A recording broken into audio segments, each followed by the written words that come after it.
Jeg vil bare kort vise, hvordan man installerer NetLogo på en Mac-computer. Så man går simpelthen til den her adresse og trykker download. Nu tager det lidt tid, så jeg har gjort det på forhånd.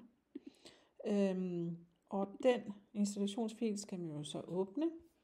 Og det eneste, man sådan set skal gøre, for at det hele kommer til at fungere, det er at kopiere hele den her mappe over i apps, altså over i programmer. Herover kan det også stå, hvis man har det på dansk, ikke?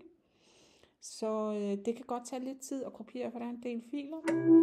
Men når man så har kopieret det, så findes NetLogo blandt andet herinde under, selvfølgelig. Men man kan også komme lidt til den herovre på sin launchpad, og simpelthen åbne NetLogo, og så skal man lige tillade, at den bliver åbnet, og man har tillid til den. Men så åbner NetLogo egentlig af sig selv, og det er også lige lidt tid om at åbne op. Jeg vil bare lige vise, at der findes også et modelbibliotek, som man kan bruge. Den har ganske mange modeller, så NetLogo, hvis man ikke åbner en fil op, jamen så åbner den op herinde.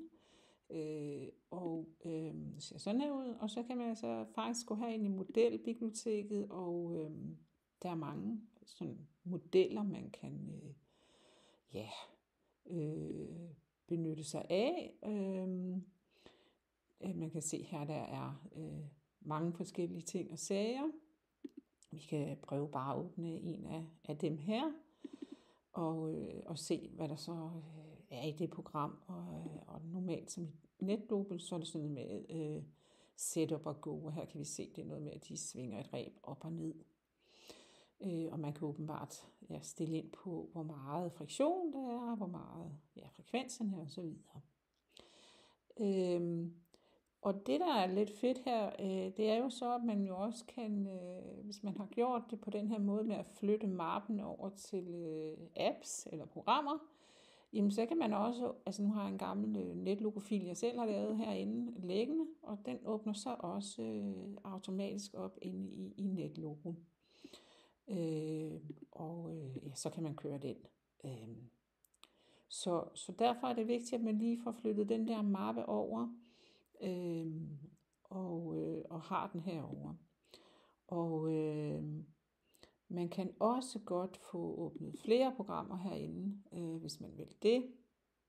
Man skal bare åbne launch NetLogo flere gange, så man kan have flere programmer kørende inde i NetLogo. Det kan være rart nogle gange, hvis man skal for eksempel bruge koden fra et program, kigge efter den, og så have i andre.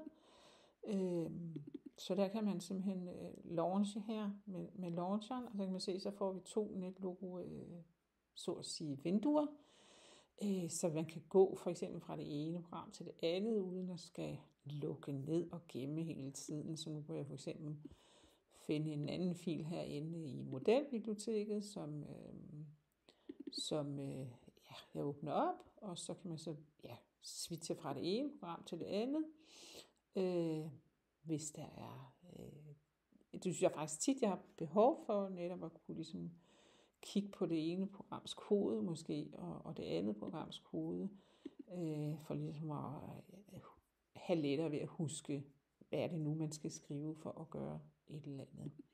Men det kan man sagtens gøre ved simpelthen bare at launche NetLogo flere gange med launcheren, og ikke bruge den herovre, men den hedder launcher. Det var det.